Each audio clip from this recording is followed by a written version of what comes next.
Kudurupaka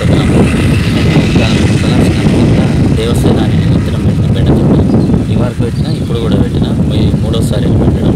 crop కూడా మంచిగా ఉన్నది, తిరగడం మంచిగా ఉన్నది. గ్రోతింగ్ సైడ్ కింద సైడ్ ఒక్క చెట్టుకు 4-5 రకాలు వస్తున్నాయి కొమ్మలు వస్తున్నాయి, 4-5 కొమ్మలు వస్తున్నాయి. తిరగడం మంచిగా ఉన్నది, సైజు బాగుంది. ఒకటే చెట్టుకు 4, 5, 1, 2, 3, 4, 5 కొమ్మలు వచ్చినాయి. ఈ విత్తనం గురించి బయట మంచిగా ఉన్నది.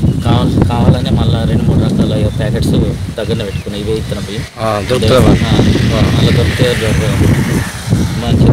సూపర్.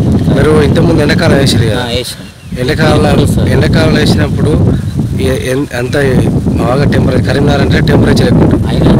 ఆ టెంపరేచర్ తట్టుకొని వేడిని తట్టుకొని నిలబడింది. పచ్చడి చెట్టు కాయ ఎరగడం మంచిగా ఉన్నది. నీటి శాతాన్ని కూడా కాపాడు. పెంగటి లేదు చెట్టు, నీళ్ళు అటు అయినా ఏం కాదు. లేట్ అయినా తట్టుకున్నది చెట్టు. కాయ ఎరగడం కూడా కాయలు మంచిగా. మీకు మార్కెట్లో ఎట్లా మన మిగతా బెండ రకాలకి దీనికి ఇదే కావాలండి. మీకు మంచి సైజు ఉంది. గ్రూపింగ్ కోసం చూస్తున్నారు మార్కెట్. కాయ పచ్చగా ఉంది. ఓకే, షైనింగ్ ఉంది, షైనింగ్ ఉంది.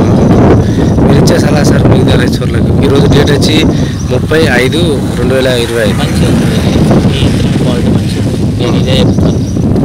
దేవసేన నేను ఇవరకు 2-3 రైతులకు కూడా చెప్తున్నాను. ఇదే colours company Devasena. Sir thank you sir.